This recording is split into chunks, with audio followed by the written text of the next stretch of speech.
అందుకనే అమ్మా అర్థం చేసుకోవే, అండిచ్చినా పోయి తినిపో, నేను చెప్తా వాళ్ళకు. పక్కింట్లో తినుడేందిరా, నా ఇల్లు నాకున్నాక. అరే ఆ దయ్యం చూస్తే తినేదే, నీకు తెలుసు కదా నీ కోడల సంగతి, నేను కొత్తగా చెప్పాలా? కొత్తగా ఎప్పుడు కాదురా, దానికి నేను ఎన్ని రోజులు భయపడాలి, నేను ఎందుకు భయపడాలిరా దానికి, నా ఇల్లు కదరా. అరే జర్ర ఓకే బట్టే, నీకు దండం పెడతానే. ఇప్పుడు సంవత్సరం అవుతుందిరా, పోయిన శివరాత్రి నుంచి మొదలు పెడితే ఇప్పటిదాకా తినకుంటున్నావు.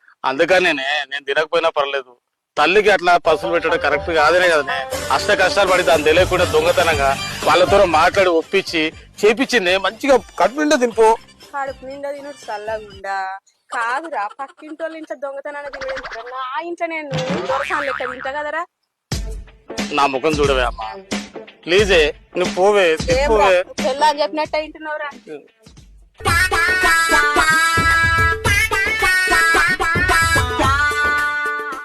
ఏమే నీలో నీలో ఏందో చెప్పు, గంతగానం మొత్తుకోబడుతుంది.